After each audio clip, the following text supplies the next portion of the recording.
La elección. Pero nosotros debemos dar siempre gracias a Dios respecto a vosotros, hermanos amados por el Señor, de que Dios os haya escogido desde el principio para salvación, mediante la santificación por el Espíritu y la fe en la verdad, a lo cual os llamó mediante nuestro Evangelio, para alcanzar la gloria de nuestro Señor Jesucristo. Segunda carta a los Tesalonicenses, capítulo 2, versículos 13-14. Si no hubiera ningún otro texto en la Sagrada Palabra excepto este, pienso que todos deberíamos estar obligados a recibir y reconocer la verdad de esta grandiosa y gloriosa doctrina de la eterna elección que Dios ha hecho de su familia. Pero parece que hay un prejuicio muy arraigado en la mente humana en contra de esta doctrina, y aunque la mayoría de las otras doctrinas son recibidas por los cristianos profesantes, algunas con cautela, otras con gozo, sin embargo, esta doctrina parece ser despreciada y descartada con frecuencia. En muchos de nuestros púlpitos se consideraría gran pecado y alta traición predicar un sermón sobre la elección, porque no podrían convertir su sermón en lo que ellos llaman un discurso práctico. Creo que ellos se han apartado de la verdad en este asunto. Cualquier cosa que Dios ha revelado, la ha revelado con un propósito. No hay absolutamente nada en la Escritura que no se pueda convertir, bajo la influencia del Espíritu de Dios, en un discurso práctico, pues toda la Escritura es inspirada por Dios y útil para algún propósito de provecho espiritual. Es verdad que no se puede convertir en un discurso sobre libre albedrío, eso lo sabemos muy bien, pero sí se puede convertir en un discurso sobre la gracia inmerecida, y el tema de la gracia inmerecida es de resultados prácticos cuando las verdaderas doctrinas del amor inmutable de Dios son presentadas para que obren en los corazones de los santos y de los pecadores. Ahora, yo confío que hoy algunos de ustedes que se asustan con el simple sonido de esta palabra dirán: voy a escucharla con objetividad, voy a hacer a un lado mis prejuicios, voy a oír simplemente lo que este hombre tiene que decir. No cierren sus oídos ni digan de entrada: es doctrina muy elevada. ¿Quién te ha autorizado a que la llames muy alta o muy baja? ¿Por qué te quieres oponer a la doctrina de Dios? Recuerda lo que les ocurrió a los muchachos que se burlaban del profeta de Dios, exclamando: «¡Calvo, sube! ¡Calvo, sube!». No digas nada en contra de las doctrinas de Dios, para evitar que salga del bosque una fiera y te devore a ti también. Hay otras calamidades además del manifiesto juicio del cielo. Ten cuidado que no caigan sobre tu cabeza. Haz a un lado tus prejuicios, escucha con calma, escucha desapasionadamente, oye lo que dice la Escritura, y cuando recibas la verdad, si a Dios le place revelarla y manifestarla a tu alma, que no te dé vergüenza confesarla. Confesar que ayer estabas equivocado es solamente reconocer que hoy eres un poco más sabio, y en vez de que sea algo negativo para ti, da honor a tu juicio y demuestra que estás mejorando en el conocimiento de la verdad. Que no te dé vergüenza aprender y hacer a un lado tus viejas doctrinas y puntos de vista y adoptar eso que puedes ver de manera más clara en la palabra de Dios. Pero si no ves que esté aquí en la Biblia, sin importar lo que yo diga o a qué autoridades haga referencia, te suplico, por amor de tu alma, que rechaces lo que digo. Y si desde este púlpito alguna vez oyes cosas contrarias a la Sagrada Palabra, recuerda que la Biblia debe ser lo primero y el ministro de Dios debe estar sometido a ella. Nosotros no debemos estar por sobre la Biblia cuando predicamos, sino que debemos predicar con la Biblia sobre nuestras cabezas. Después de todo lo que hemos predicado, estamos muy conscientes que la montaña de la verdad es más alta de lo que nuestros ojos pueden discernir. Nubes y oscuridad rodean su cima y no podemos distinguir su pico más elevado. Sin embargo, vamos a tratar de predicar lo mejor que podamos. Pero como somos mortales y sujetos a equivocarnos, ustedes mismos deben juzgarlo todo. Probad los espíritus si son de Dios, y si estando de rodillas, reflexionando maduramente, ustedes son guiados a rechazar la elección, cosa que yo considero totalmente imposible, entonces deséchenla. No escuchen a quienes predican la elección, sino crean y confiesen aquello que ven que es la palabra de Dios. No puedo agregar nada más a manera de introducción. Entonces, en primer lugar, voy a referirme a la veracidad de esta doctrina de que Dios os haya escogido desde el principio para salvación. En segundo lugar, voy a tratar de demostrar que esta elección es absoluta. Él os haya escogido desde el principio para salvación, no para santificación, sino mediante la santificación por el Espíritu y la fe en la verdad. En tercer lugar, esta elección es eterna, porque el texto dice de que Dios os haya escogido desde el principio.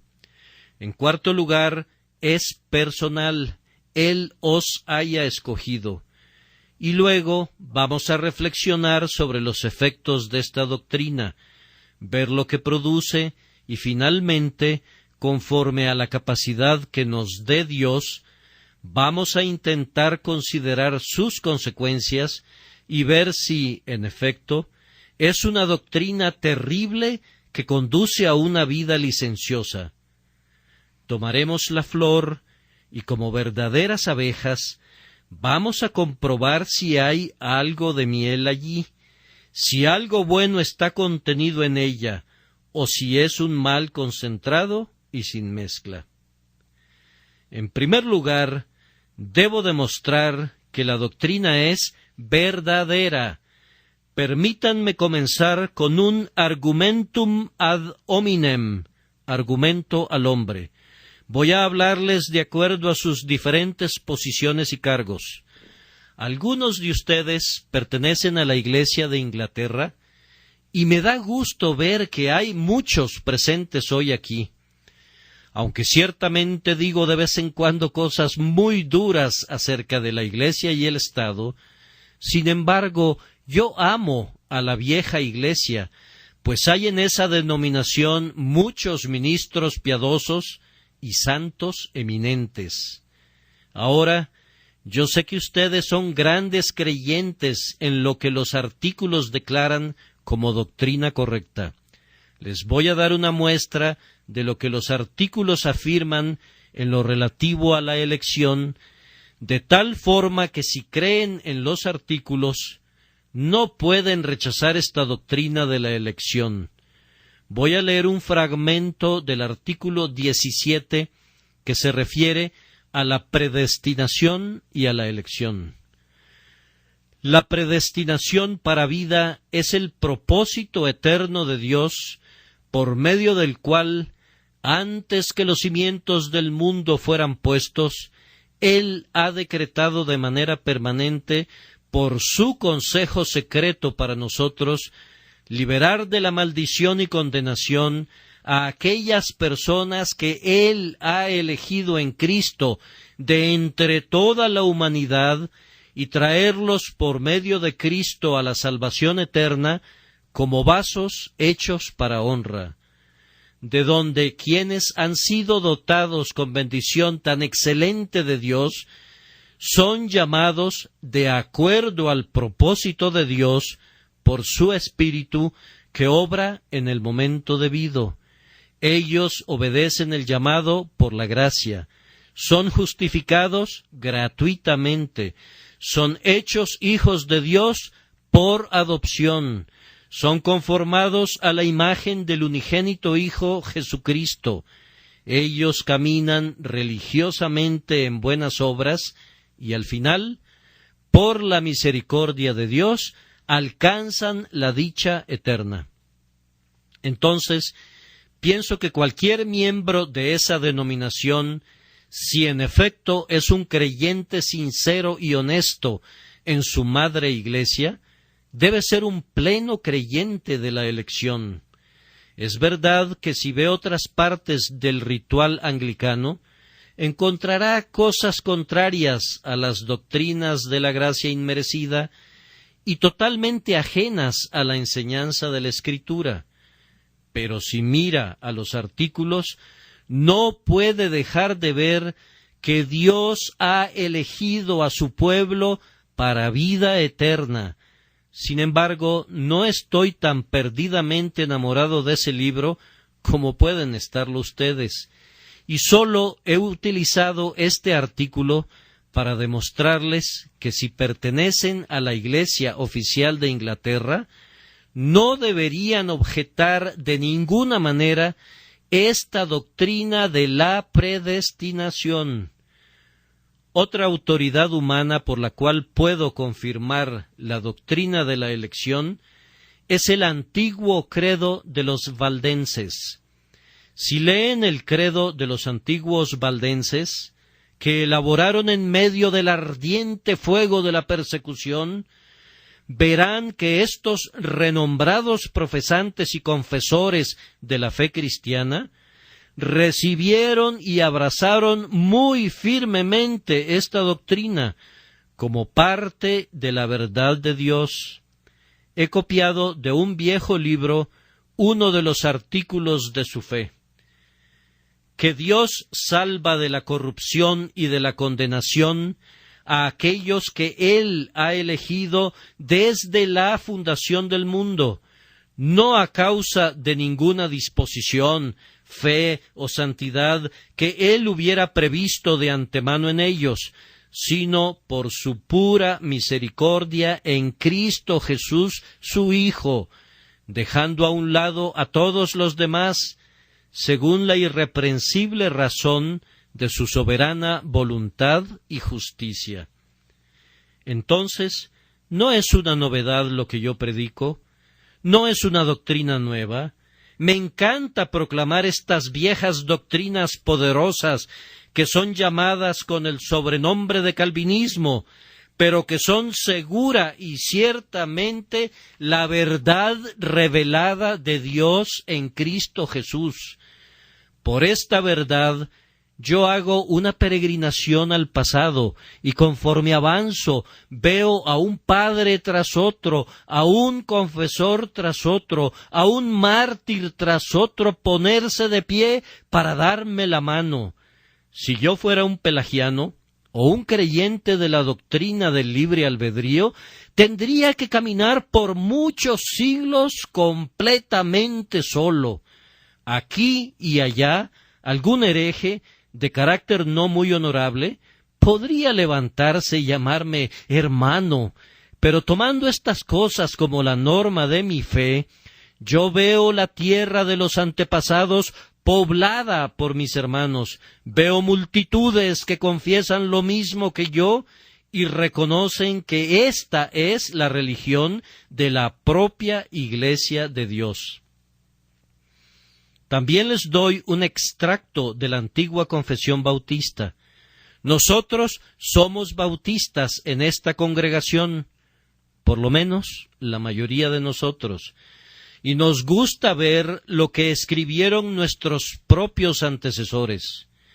Hace aproximadamente unos 200 años, los bautistas se reunieron y publicaron sus artículos de fe para poner un fin a ciertos reportes en contra de su ortodoxia que se habían difundido por el mundo.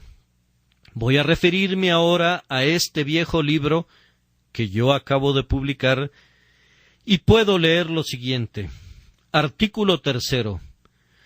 Por el decreto de Dios, para manifestación de su gloria, algunos hombres y algunos ángeles son predestinados y preordenados para vida eterna por medio de Jesucristo, para alabanza de su gracia gloriosa. Otros son dejados para actuar en sus pecados, para su justa condenación, para alabanza de su justicia gloriosa.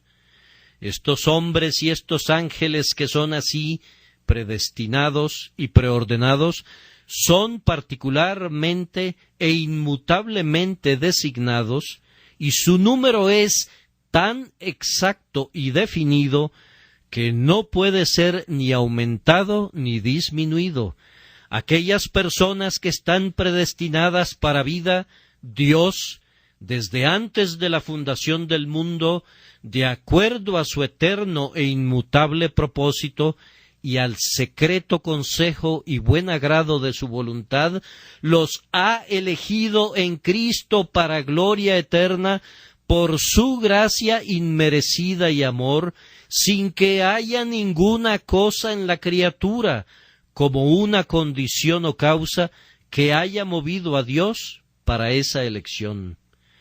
En lo que concierne a estas autoridades humanas, la verdad, no les doy mucha importancia.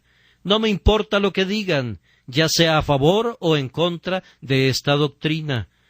Solamente me he referido a ellas como un tipo de confirmación de la fe de ustedes, para mostrarles que, a pesar de que me tachen de hereje y de hipercalvinista, tengo el respaldo de la antigüedad. Todo el pasado está de mi lado. El presente no me importa. Déjenme el pasado y tendré esperanza en el futuro. Si el presente me ataca, no me importa. Aunque un sinnúmero de iglesias aquí en Londres hayan olvidado las grandes y fundamentales doctrinas de Dios, no importa.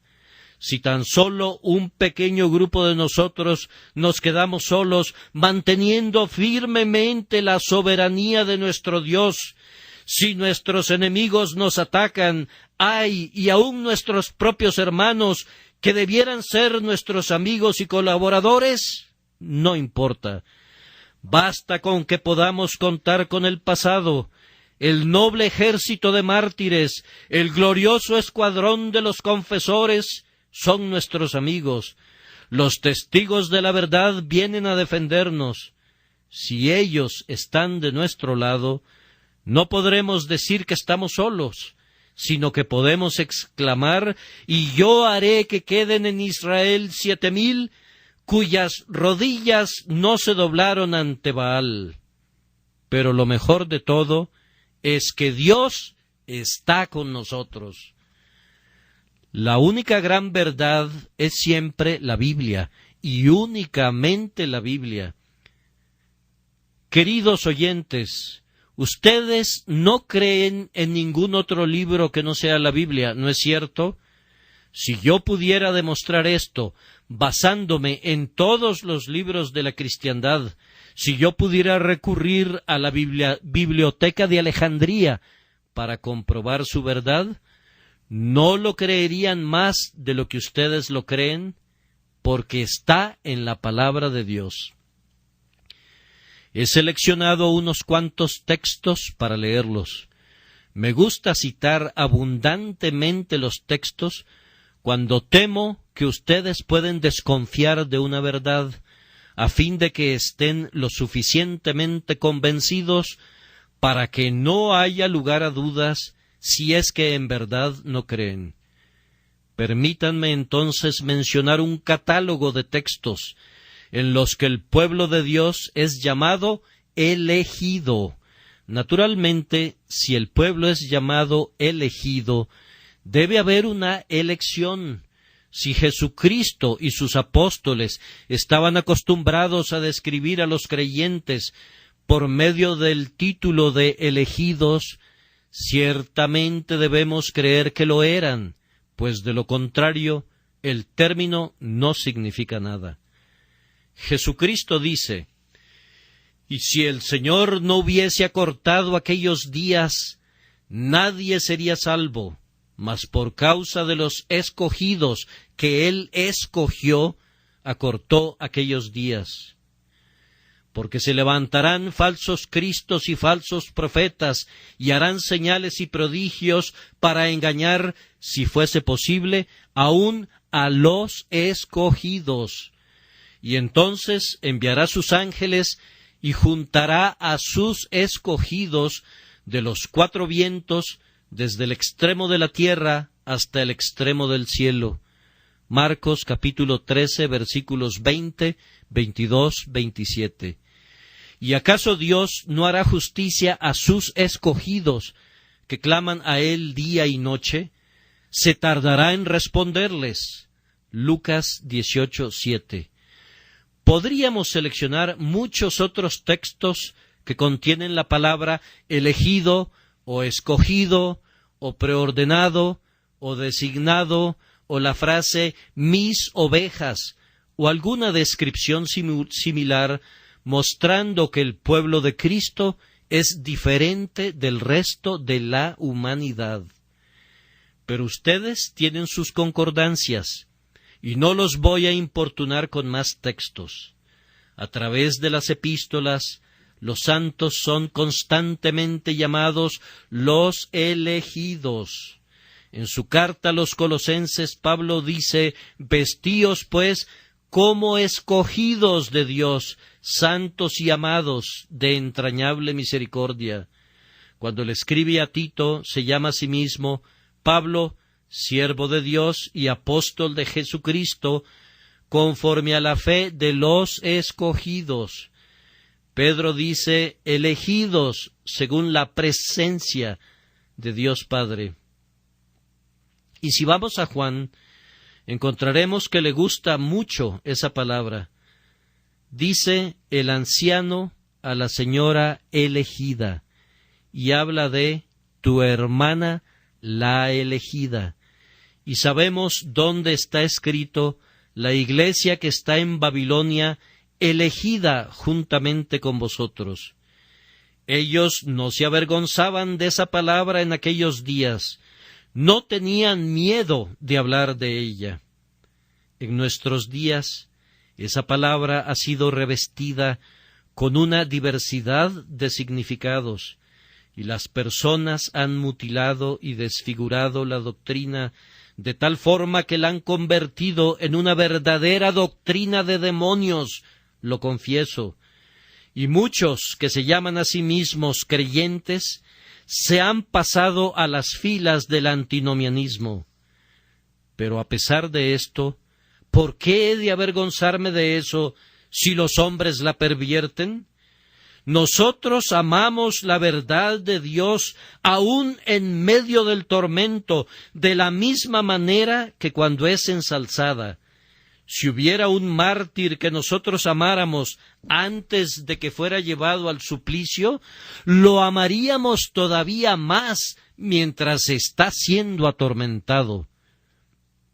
Cuando la verdad de Dios está siendo atormentada, no por eso la vamos a catalogar como una falsedad. No nos gusta verla en el suplicio, pero la amamos aun cuando es martirizada, pues podemos discernir cuáles deberían haber sido sus justas proporciones si no hubiera sido atormentada y torturada por la crueldad e invenciones de los hombres. Si ustedes leen muchas de las epístolas de los padres de la antigüedad, encontrarán que siempre escriben al pueblo de Dios como elegido. Ciertamente el término conversacional común usado por los primitivos cristianos entre sí, en muchas de las iglesias, era el de elegido. A menudo usaban el término para llamarse entre sí, mostrando que era una creencia general que todo el pueblo de Dios era manifiestamente elegido. Ahora vamos a unos textos que prueban positivamente esta doctrina. Abran sus Biblias en el Evangelio de Juan, capítulo 15, versículo 16, y ahí verán que Jesucristo ha elegido a su pueblo, pues Él dice: «No me elegisteis vosotros a mí, sino que yo os elegí a vosotros, y os he puesto para que vayáis y llevéis fruto, y vuestro fruto permanezca, para que todo lo que pidiereis al Padre en mi nombre, Él os lo dé». Y luego, en el versículo 19, «Si fuerais del mundo, el mundo amaría lo suyo, pero porque no sois del mundo, antes yo os elegí del mundo, por eso el mundo os aborrece». Luego, en el capítulo 17, versículos 8 y 9, «Porque las palabras que me diste les he dado, y ellos las recibieron y han conocido verdaderamente que salí de ti, y han creído que tú me enviaste. Yo ruego por ellos, no ruego por el mundo, sino por los que me diste, porque tuyos son». Leemos en Hechos 13, versículo 48, «Los gentiles, oyendo esto, se regocijaban y glorificaban la palabra del Señor, y creyeron todos los que estaban ordenados para vida eterna». Pueden intentar retorcer este versículo, pero dice ordenados para vida eterna, tan claramente que no cabe ninguna duda en su interpretación. Y nos tienen sin cuidado los diferentes comentarios que se hacen sobre él. Creo que casi no es necesario que les recuerde el capítulo 8 de Romanos, pues confío que ustedes conocen muy bien ese capítulo y lo entienden. En el versículo 29 y siguientes dice: «Porque a los que antes conoció, también los predestinó para que fuesen hechos conformes a la imagen de su Hijo, para que Él sea el primogénito entre muchos hermanos. Y a los que predestinó, a estos también llamó, y a los que llamó, a estos también justificó, y a los que justificó, a estos también glorificó». ¿Qué pues diremos a esto? Si Dios es por nosotros, ¿quién contra nosotros? El que no escatimó ni a su propio Hijo, sino que lo entregó a todos nosotros, ¿cómo no nos dará también con él todas las cosas? ¿Quién acusará a los escogidos de Dios? Tampoco sería necesario leer todo el capítulo 9 de Romanos. En tanto que ese capítulo permanezca en la Biblia, ningún hombre será capaz de probar el arminianismo. Mientras eso esté escrito allí, ni las más violentas contorsiones de esos textos podrán exterminar de la Escritura la doctrina de la elección. Leamos algunos versículos como estos. «Pues no habían aún nacido, ni habían hecho aún ni bien ni mal, para que el propósito de Dios conforme a la elección permaneciese, no por las obras, sino por el que llama, se le dijo, el mayor servirá al menor». Luego pasemos al versículo 22. «¿Y qué si Dios, queriendo mostrar su ira y hacer notorio su poder, soportó con mucha paciencia los vasos de ira preparados para destrucción y para hacer notorias las riquezas de su gloria, las mostró para con los vasos de misericordia que Él preparó de antemano para gloria?» Luego pasemos a Romanos capítulo 11, versículo 7. «¿Qué pues? Lo que buscaba Israel no lo ha alcanzado, pero los escogidos sí lo han alcanzado, y los demás fueron endurecidos». Y en el versículo 5 del mismo capítulo leemos: así también aún en este tiempo ha quedado un remanente escogido por gracia. Sin duda, todos ustedes recuerdan el pasaje de Primera de Corintios, capítulo 1, 26 al 29. Pues mirad, hermanos, vuestra vocación, que no sois muchos sabios según la carne, ni muchos poderosos, ni muchos nobles, sino que lo necio del mundo escogió Dios para avergonzar a los sabios, y lo débil del mundo escogió Dios para avergonzar a lo fuerte, y lo vil del mundo y lo menospreciado escogió Dios, y lo que no es, para deshacer lo que es, a fin de que nadie se jacte en su presencia. También recuerden el pasaje en Primera Tesalonicenses, capítulo 5, versículo 9, porque no nos ha puesto Dios para ira, sino para alcanzar salvación por medio de nuestro Señor Jesucristo. Y luego tienen el texto que estamos analizando, el cual, pienso, sería suficiente. Pero si necesitan más textos, pueden encontrarlos buscándolos con calma, si no hemos logrado eliminar sus sospechas de que esta doctrina no es verdadera. Me parece, amigos míos, que esta sobrecogedora cantidad de versículos debería hacer temblar a quienes se atreven a burlarse de esta doctrina. ¿Qué diremos de aquellos que a menudo la han despreciado y han negado su divinidad, que han atacado su justicia y se han atrevido a desafiar a Dios y lo llaman un tirano todopoderoso, cuando han escuchado que Él ha elegido a un número específico para vida eterna? ¿Puedes tú, que rechazas esa doctrina, quitarla de la Biblia? ¿Puedes tú tomar el cuchillo de Jehudí y extirparla de la palabra de Dios?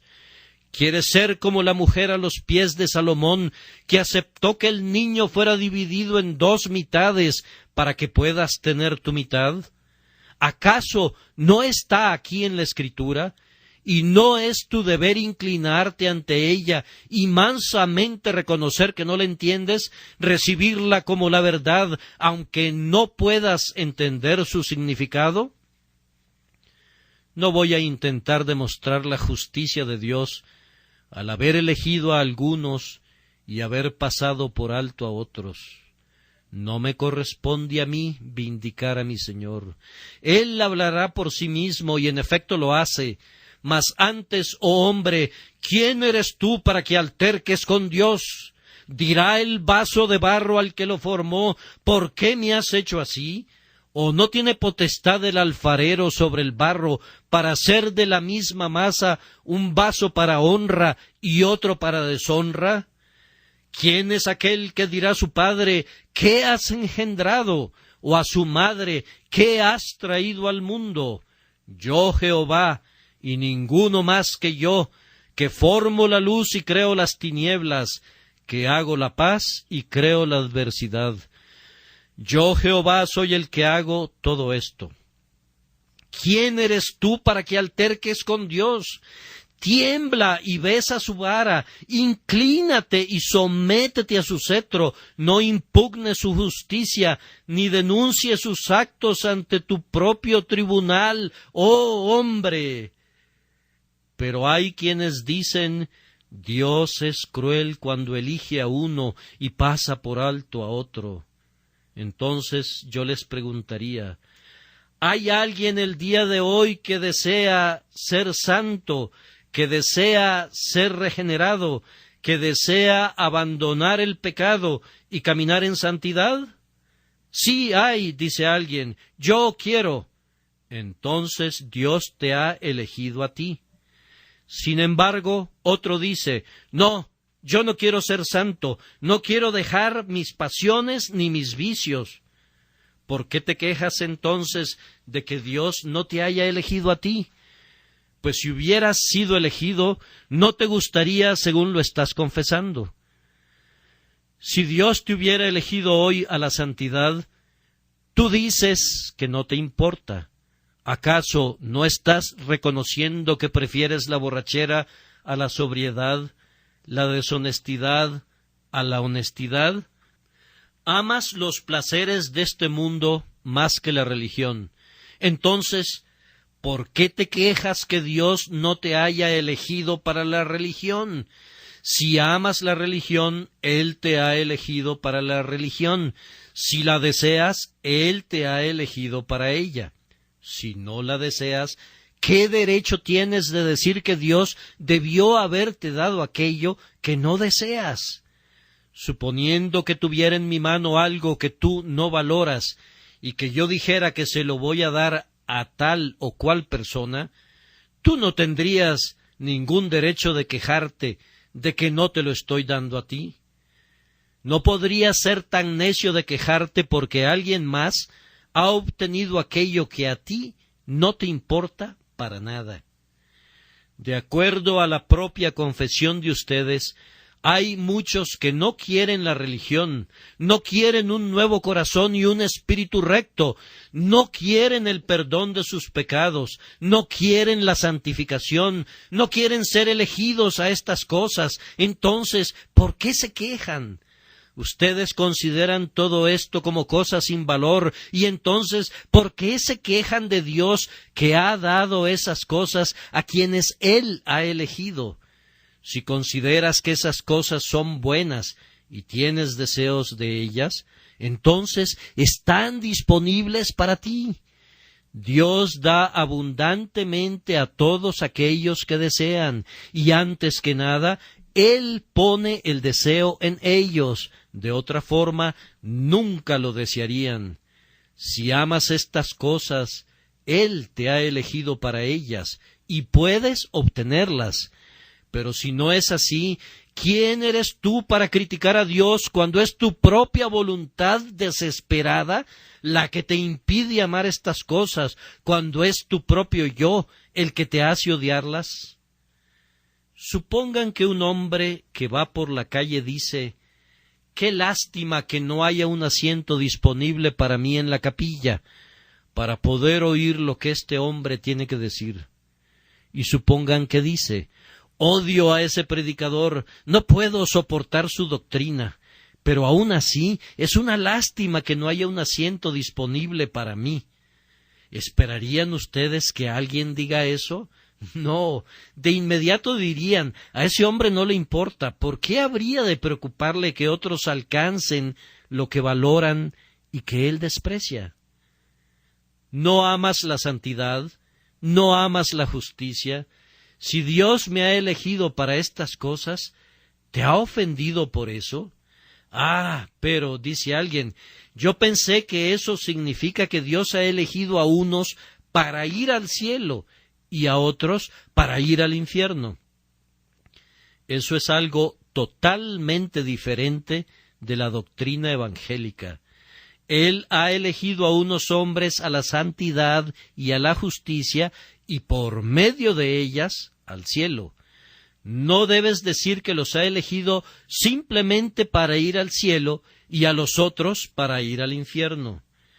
Él te ha elegido para la santidad, si amas la santidad. Si cualquiera de ustedes quiere ser salvado por Jesucristo, Jesucristo le ha elegido para ser salvado. Si cualquiera de ustedes desea tener la salvación, ese ha sido elegido para la salvación si la desea sinceramente y ardientemente. Pero si tú no la deseas, ¿por qué habrías de ser tan ridículamente tonto de quejarte porque Dios da eso que no quieres a otras personas? De esta forma he tratado de decir algo en relación a la verdad de la doctrina de la elección. Y ahora, rápidamente, déjenme decirles que la elección es absoluta, esto es, no depende de lo que nosotros somos. El texto dice de que Dios os haya escogido desde el principio para salvación. Pero nuestros oponentes afirman que Dios elige a unos hombres porque son buenos, que los elige a causa de diversas obras que han hecho. Ahora, en respuesta a esto, nosotros preguntamos, ¿qué obras son esas por las que Dios elige a su pueblo? ¿Acaso es lo que llamamos comúnmente obras de la ley, obras de obediencia que la criatura puede llevar a cabo? Si es así, nosotros les respondemos, si los hombres no pueden ser justificados por las obras de la ley, no parece muy claro que puedan ser elegidos por las obras de la ley. Si no pueden ser justificados por sus buenas obras, tampoco pueden ser salvados por esas buenas obras. Por tanto, el decreto de la elección no pudo haber sido formado sobre la base de buenas obras. Pero, dicen otros, Dios lo eligió porque conocía de antemano su fe. Ahora, Dios es el que da la fe, por tanto, no pudo haberlos elegido a causa de su fe que Él conocía de antemano. Supongamos que hubiera 20 mendigos en la calle y yo determinara darle dinero a uno de ellos. ¿Podría alguien decir que yo decidí darle ese dinero, que yo elegí dárselo, porque conocía de antemano que él aceptaría ese dinero? Eso sería una tontería. De igual manera, decir que Dios eligió a unos hombres porque conocía de antemano que ellos habrían de tener la fe, que es la salvación en germen, sería tan absurdo que no vale la pena ni escucharlo. La fe es el don de Dios. Toda virtud viene de Él. Por tanto, la fe no pudo haberlo llevado a elegir a los hombres, porque es su don. La elección, estamos convencidos de ello, es absoluta y completamente independiente de las virtudes que adornan a los santos posteriormente. Aunque un hombre fuera tan santo y devoto como Pablo, aunque fuera tan valiente como Pedro, o tan amante como Juan, aun así no podría exigirle nada a su Hacedor. Todavía no he conocido a ningún santo de ninguna denominación que haya pensado que Dios lo salvó porque vio de antemano que tendría estas virtudes y méritos. Ahora, mis queridos hermanos, las mejores joyas que un santo puede lucir jamás, si son joyas elaboradas por su propio diseño, no son de purísima calidad. Hay siempre un poco de barro mezclado en ellas. La gracia más elevada que pudiéramos poseer tiene algo de mundano mezclado en ella. Sentimos esto en la medida que nos refinamos más, cuando tenemos mayor santificación, y nuestro lenguaje debe ser siempre: yo soy el primero de los pecadores, Jesús murió por mí. Nuestra única esperanza, nuestro único argumento, pende de la gracia manifestada en la persona de Jesucristo, y tengo la certeza que debemos rechazar y desechar completamente cualquier pensamiento que nuestras virtudes, que son dones de nuestro Señor, sembradas por su diestra, pudieran ser la causa de su amor, y debemos cantar en todo momento: ¿qué había en nosotros que mereciera la estima o que produjera deleite en el Creador? Fue únicamente Padre, y siempre debemos cantar: porque pareció bueno a tus ojos. Tendré misericordia del que tendré misericordia. Él salva porque quiere salvar.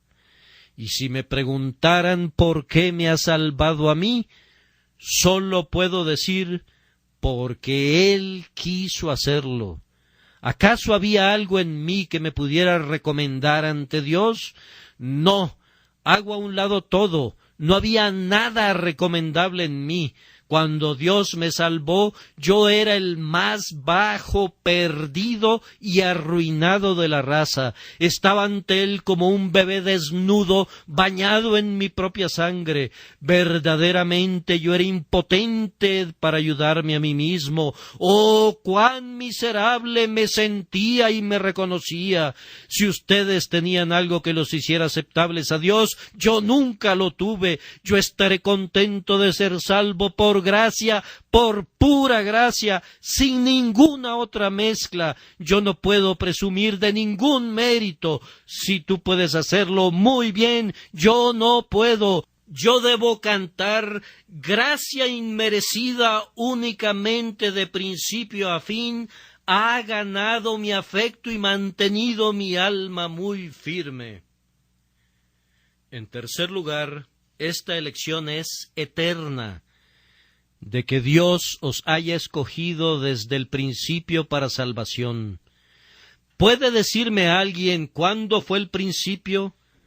Hace años creíamos que el principio de este mundo fue cuando Adán fue creado, pero hemos descubierto que miles de años antes de eso, Dios estaba preparando la materia caótica para hacerla una adecuada morada para el hombre, poniendo razas de criaturas sobre la tierra que murieron y dejaron tras sí las marcas de su obra y su maravillosa habilidad antes de crear al hombre.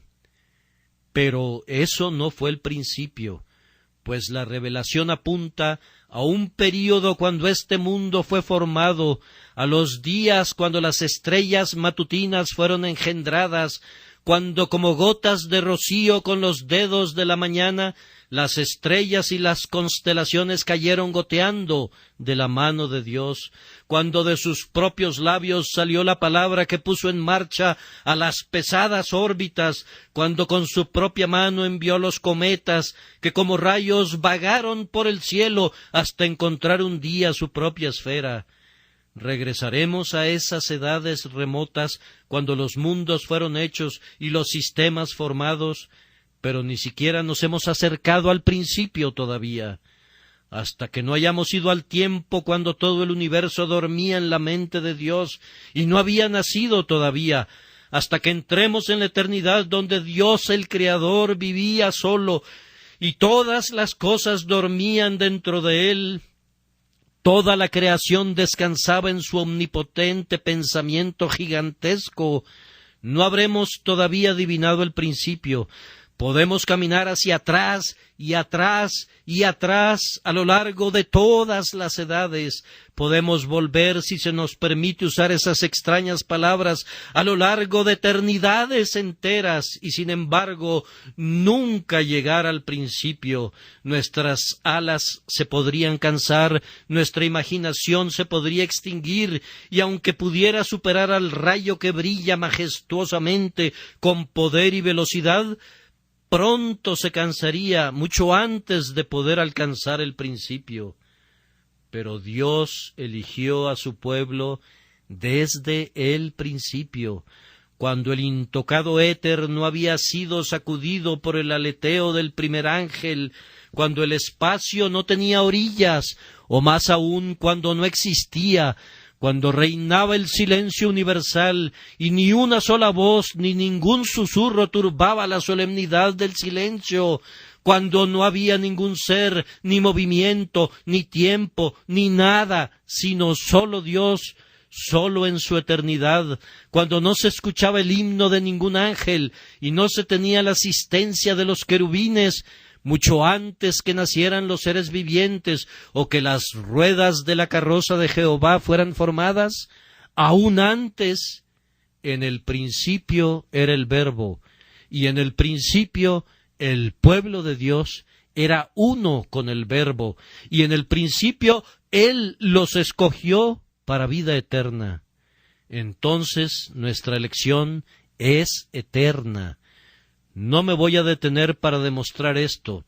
Solamente paso por estos pensamientos de manera rápida para beneficio de los jóvenes principiantes, para que puedan entender lo que queremos decir por elección eterna y absoluta. A continuación, La elección es personal.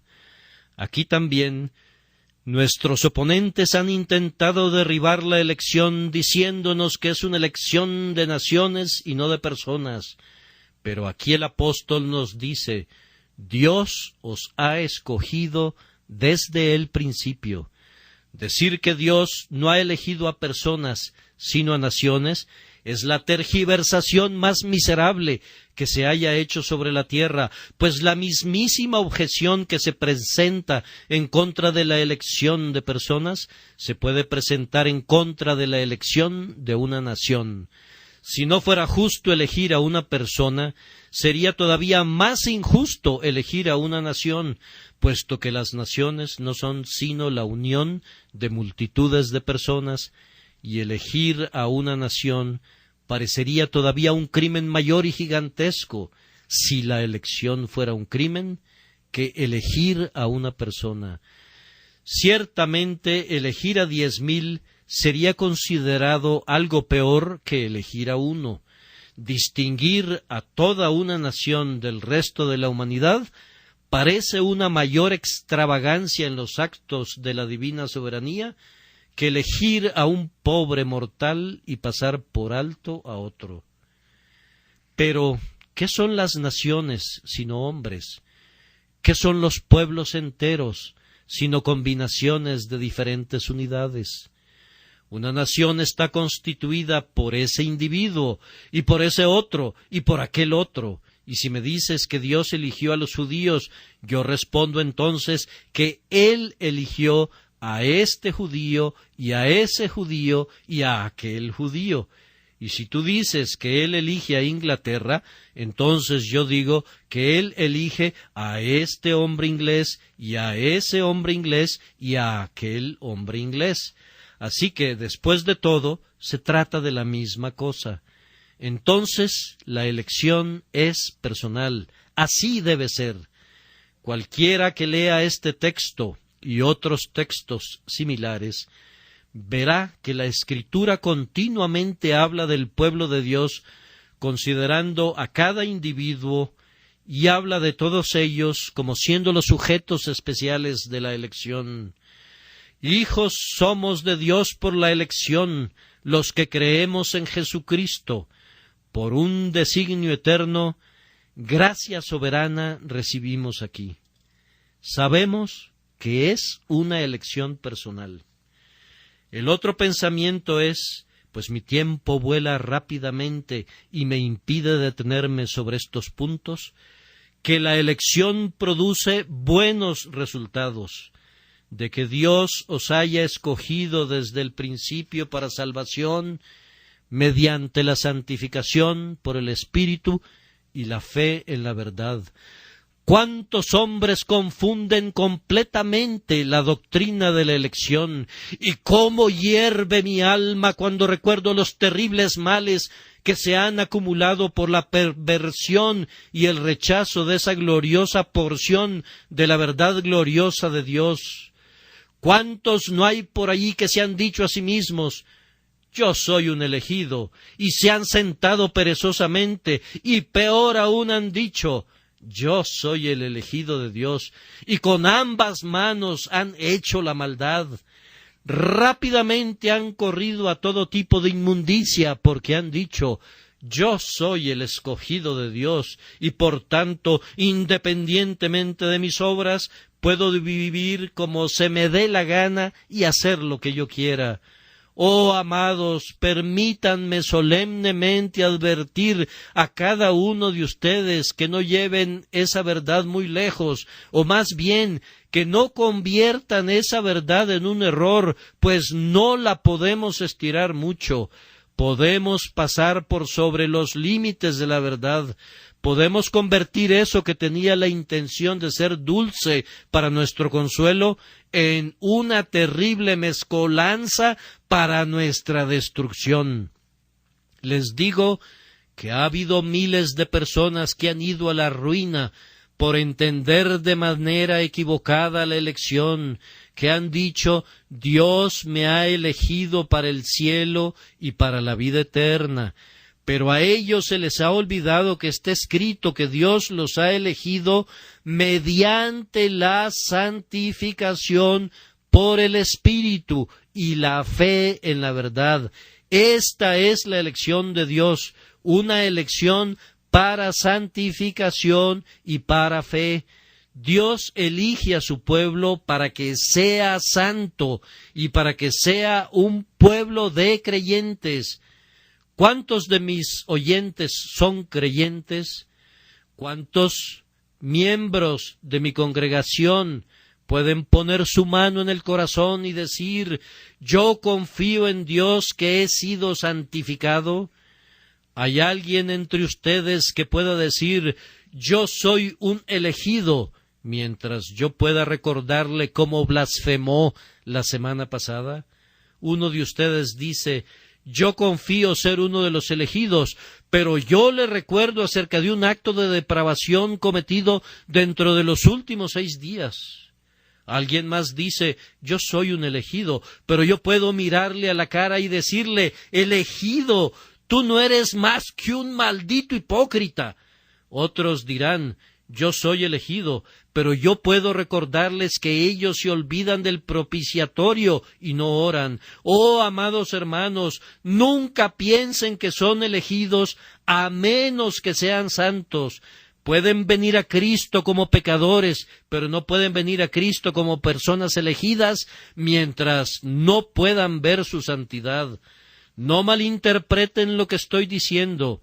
No digan: yo soy un elegido, pensando que pueden vivir en pecado. Eso es imposible. Los elegidos de Dios son santos.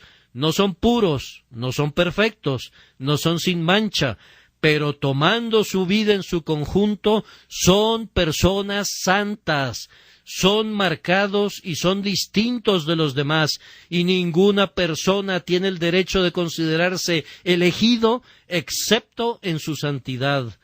Puede ser elegido y estar todavía en las tinieblas, pero no tiene derecho de creerse elegido. Nadie puede verlo, no hay ninguna evidencia.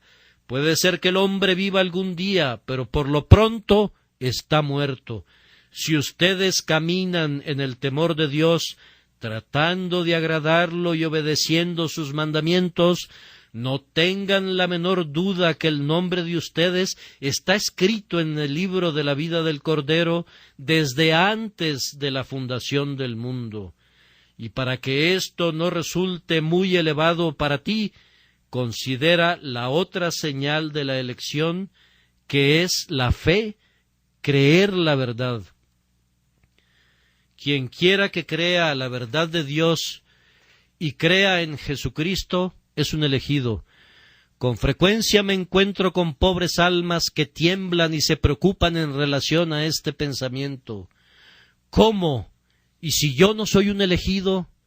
Oh Señor, dicen ellos, yo sé que he puesto mi confianza en Jesús, sé que creo en su nombre y confío en su sangre, pero ¿y si a pesar de eso no soy un elegido? Pobre criatura querida, no sabes mucho acerca del Evangelio, pues de lo contrario jamás hablarías así, pues todo aquel que cree es elegido.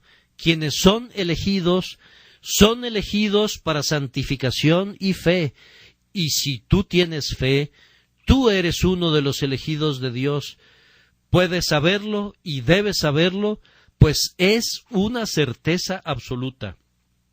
Si tú, como un pecador, miras a Jesucristo el día de hoy y dices: nada en mis manos traigo, simplemente a tu cruz me aferro, tú eres un elegido.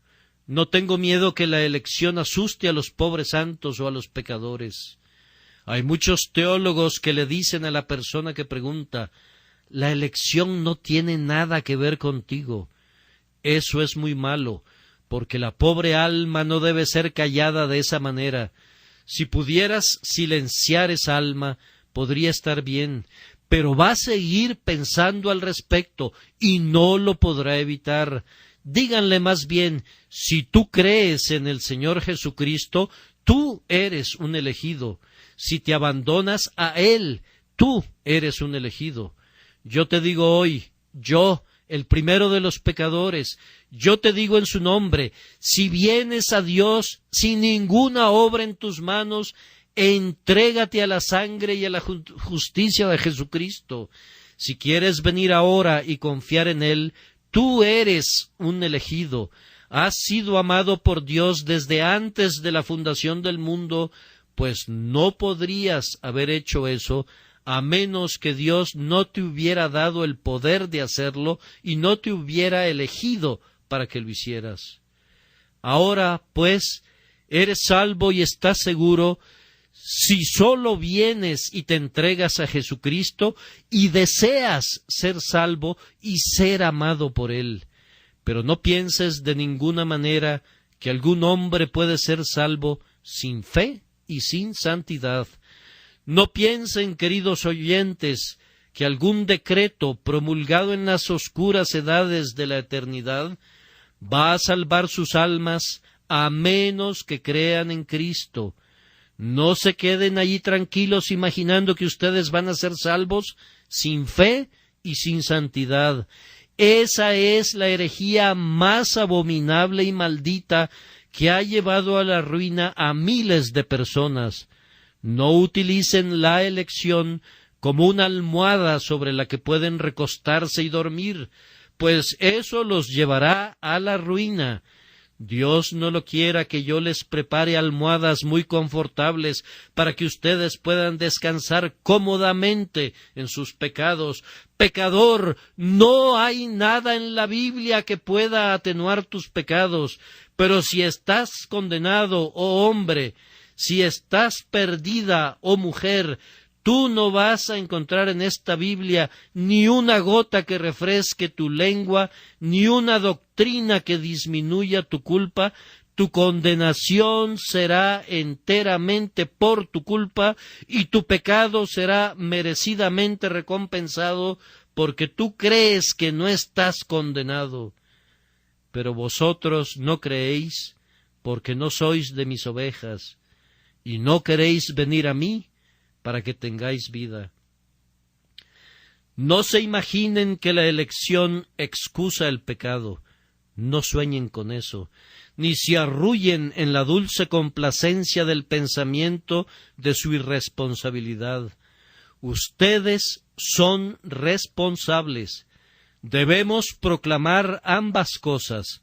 Debemos aceptar la soberanía divina y debemos reconocer la responsabilidad humana.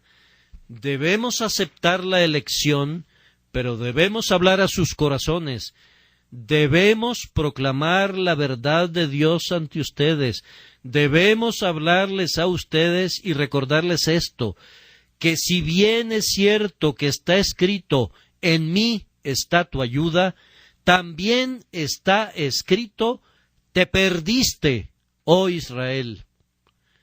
Ahora, finalmente, ¿cuáles son las verdaderas y legítimas tendencias de un correcto concepto de la doctrina de la elección? Primero, les diré cómo moverá a los santos la doctrina de la elección bajo la bendición de Dios, y en segundo lugar, ¿qué hará por los pecadores si Dios bendice esa doctrina a favor de ellos? Primero, yo pienso que para un santo es una de las doctrinas más despojadoras de todo el mundo, para quitar toda la confianza en la carne y toda seguridad en cualquier otra cosa excepto en Jesucristo. Cuán a menudo nos envolvemos en nuestra justicia propia y nos adornamos con las falsas perlas y las piedras preciosas de nuestras propias obras y logros. Comenzamos a decir, ahora voy a ser salvo, porque poseo esta evidencia y la otra. En vez de eso, solamente la fe desnuda salva. Esa fe, y únicamente ella, nos une al Cordero sin tomar en cuenta las obras, aunque la fe produce obras. cuán a menudo nos recargamos en alguna obra que no es la de nuestro amado, y confiamos en algún poder que no es el poder que viene de lo alto. Entonces, si queremos despojarnos de este falso poder, debemos considerar la elección.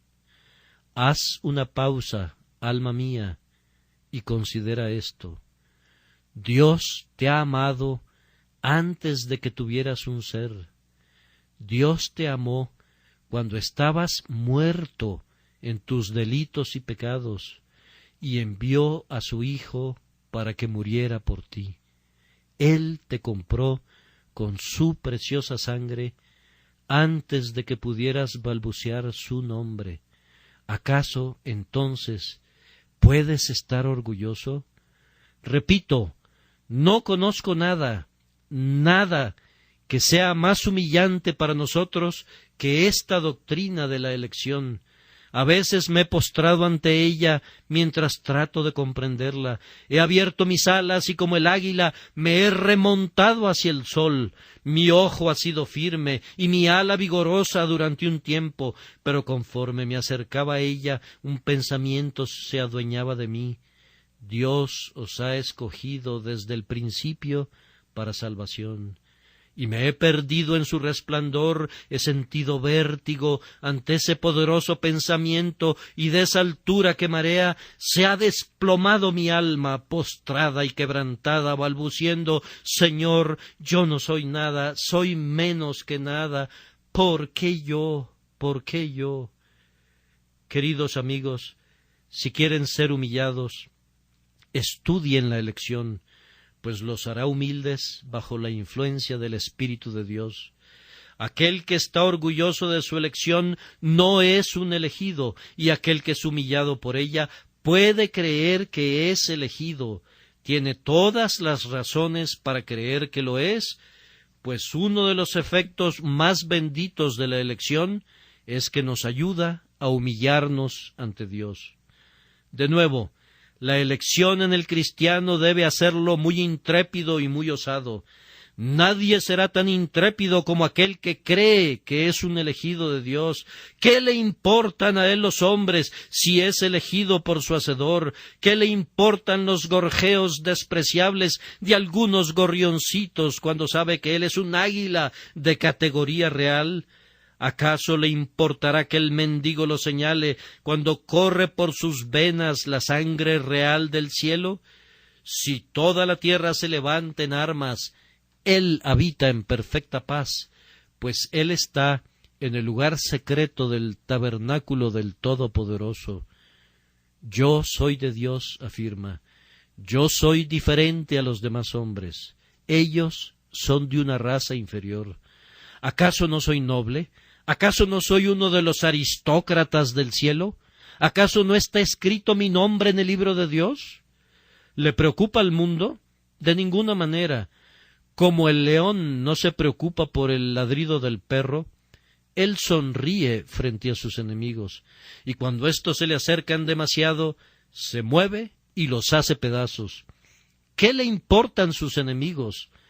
Se mueve entre sus adversarios como un gigante, mientras los hombrecillos caminan mirándolo hacia arriba sin entenderlo.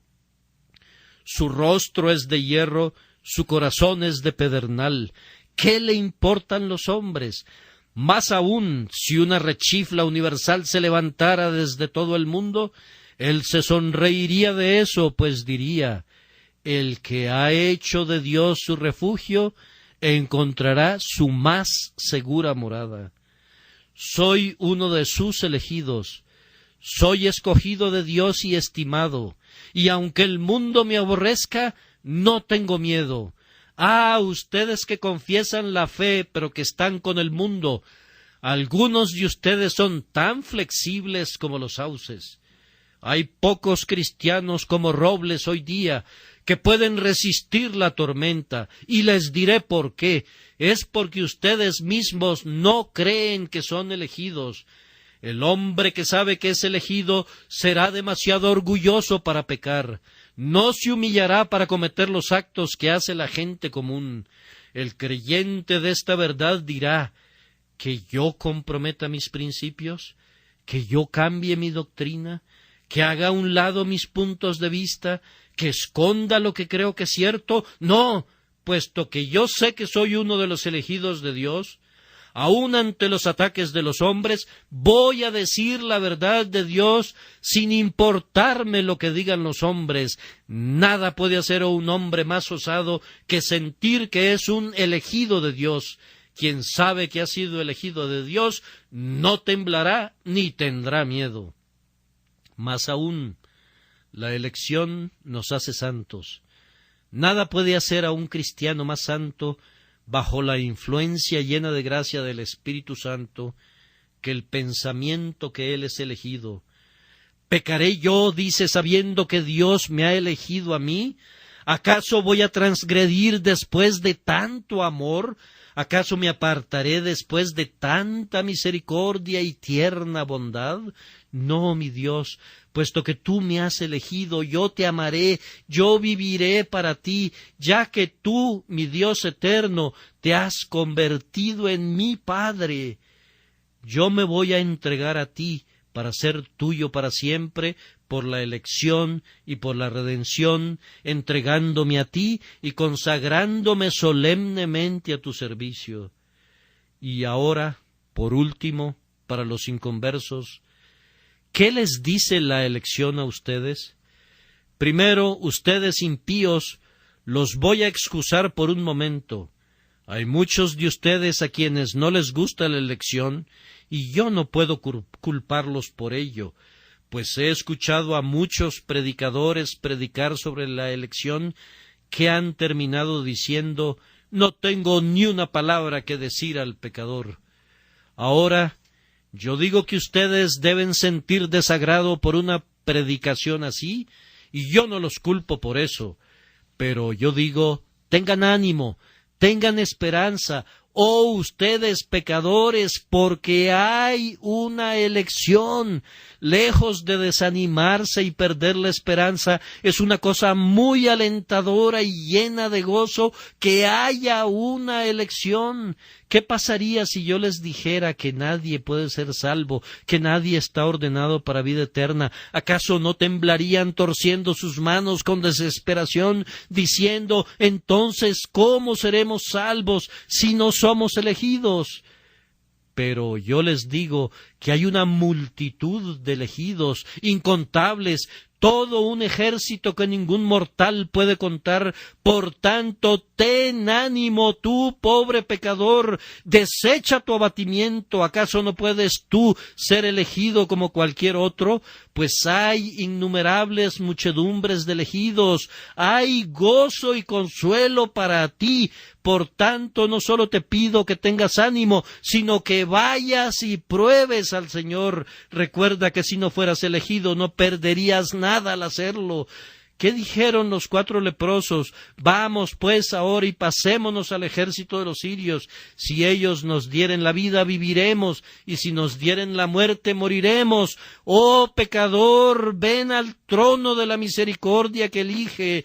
Puedes morir en este instante. Ve a Dios, y aun suponiendo que Él te rechazara, suponiendo que con su mano en alto te ordenara que te fueras, algo imposible, aún así no perderías nada con ir, no estarás más condenado por eso. Además, suponiendo que estás condenado, tendrías por lo menos la satisfacción de alzar tus ojos desde el infierno y decir: Dios, yo te pedí misericordia y tú no quisiste dármela, la busqué, pero tú rehusaste otorgarla. Eso nunca lo dirás, oh pecador. Si tú vinieras a Él y le pidieras, tú vas a recibir lo que pides, porque nunca ha rechazado a nadie. Pero aunque hay un número definido de elegidos, sin embargo, es cierto que todos los que buscan pertenecen a ese número. Debes ir y buscar, y si sucede que tú resultes ser el primero en ir al infierno, diles a los demonios que pereciste de esa manera, diles a los diablos que tú eres uno rechazado después de haber venido como un pecador culpable a Jesús. Te digo que eso deshonraría al Eterno, con todo respeto a su nombre, y Él no permitiría que tal cosa sucediera. Él es muy celoso de su honor y no podría permitir que un pecador dijera algo como eso. Pero, pobre alma, no basta con que pienses así, que no vas a perder nada si vienes. Hay todavía un pensamiento más. ¿Amas la elección el día de hoy? ¿Estás dispuesto a admitir su justicia? Dices, siento que estoy perdido, lo merezco. Si mi hermano es salvo, yo no puedo murmurar al respecto. Si Dios me destruye, lo merezco.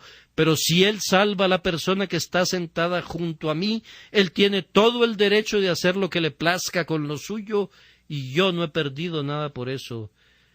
¿Puedes decir eso con toda honestidad desde lo profundo de tu corazón? Si es así, entonces la doctrina de la elección ha tenido su efecto correcto en tu espíritu y tú no estás lejos del reino de Dios. Estás siendo traído donde debes estar, donde el Espíritu quiere que estés, y siendo esto así el día de hoy, puedes irte en paz. Dios ha perdonado tus pecados.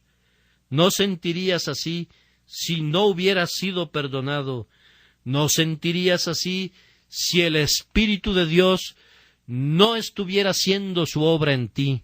Entonces, regocíjate en esto. Deja que tu esperanza descanse en la cruz de Cristo.